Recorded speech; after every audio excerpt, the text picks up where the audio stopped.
Good morning, children. These videos that I'm uploading is basically a recapitulation on what has been covered from the chapter Atomic Structure so far. So the first part we have is atom. The atom is the smallest particle of an element that takes part in a chemical reaction. Elements, there are 112 elements known to us like iron, sodium, gold, oxygen, hydrogen, neon and so on. When we look into these elements, when we just divide and redivide them, we'll come to a last stage where further division cannot take place, and that part is called as an atom. So all the elements are made up of atoms.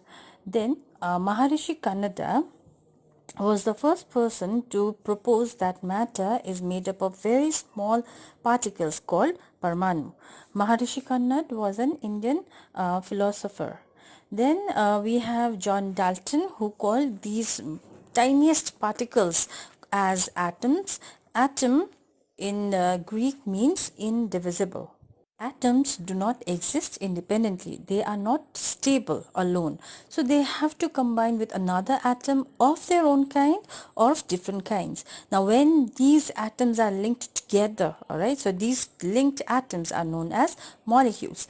So in the first point we can see atom plus or atom is called as molecule. That means when atoms combine, they are called as molecules. So atoms can combine, similar atoms can combine, like oxygen plus oxygen, oxygen atom and another oxygen atom combine to form oxygen molecule. Alright, so O plus O is O2.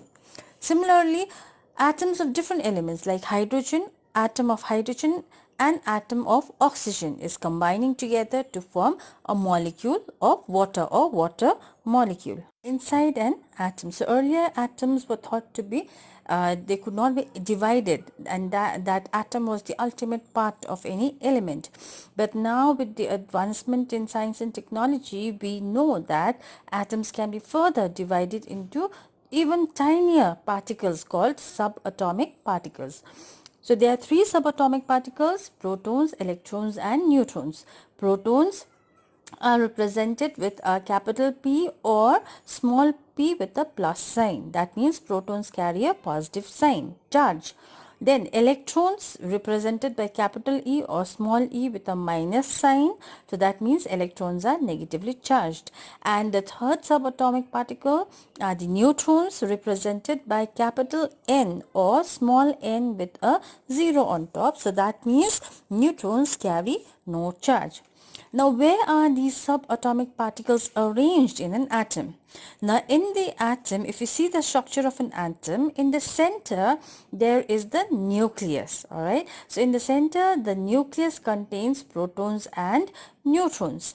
And outside the nucleus, there are these circular pathways, and these are called as orbits or also called as energy shells. And in these orbits or energy shells, the electrons revolve around the nucleus. So that means an atom, the structure of an atom comprises of two parts.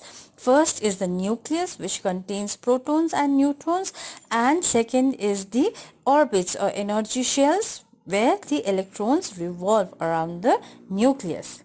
Now, one thing we also need to remember is inside the nucleus there are protons and neutrons. Now, protons carry positive charge and neutrons carry no charge. So, as a result, the charge of the nucleus, the only nucleus, the central nucleus, alright, the charge of the central nucleus is positive. So we say the nucleus is positively charged because of the presence of positively charged protons inside it. Atomic number, which is represented by the letter capital Z. So atomic number is the number of protons present inside the nucleus of an atom, of an element. Alright, so atomic number is always equals to the number of protons. Whenever we have to calculate the number, the atomic number of a particular element, then we just look into the proton number. But in an atom, one thing we need to remember is the number of proton is always equal to the number of electron. Alright, so whatever is the number of proton in that particular atom, same will be the electron number. Suppose the atom has 15 protons, that means it will also have 15 electrons. So the positive and the negative charges are always equal and they balance each other. So ultimately we can say that atomic number equals to number of protons or number of electrons. So in the question, any out of the two, either proton number, electron number is given, you can easily find the atomic number. So let's see some examples. First one is, question says find the atomic number of an element if it has 13 protons. So since we already know atomic number equals to the number of protons, so that means the atomic number of that element is 13. Now question 2 says, what is the atomic number of an element if it has 15 electrons? Alright, now it says atomic number equals to number of protons, but we also know the number of proton is always equal to number of electrons. So whichever number is given, same will be the atomic number. So since this element has 15 electrons, so that means protons will also be 15. As a result, the atomic number is also 15. Alright, so that means in an atom, the protons and the electrons are always equal. So that brings us to a very important point at the end. An atom contains equal number of protons, that is positive charge, and electrons, and that is the negative charge. As a result, the net charge of an atom is neutral. All right, the atom as a whole has no charge, it is neutral. That is because the positive charge, that is because of protons, and the negative charge, which is because of the electrons, the positive and negative charges are equal. All right, they are equal and opposite, so they balance each other. As a result, the atom is electrically neutral. Mass number, which is represented by the letter capital A. So mass number is the total number of protons and neutrons inside the nucleus of an atom. So when we take the sum total of protons and neutrons, we get the mass number. Alright, but sometimes in the question, instead of proton number, you are given electron number or you are given the atomic number. So in that case also we need not worry, because proton number, electron number and atomic number of an atom are always the same number. So whatever number you get, you just add it to the number of neutrons and you get your mass number. So ultimately in the end we can write mass number equals to P/E/Z. So that means either proton number or electron number or the atomic number. With that you add the number of neutron. Okay, so the question says an atom has 4 protons and 5 neutrons. Find the mass number. So since according to the formula, mass number is number of protons plus number of neutrons, so 4 plus 5 equals to 9. So that is the mass number. Here we have another question related to mass number.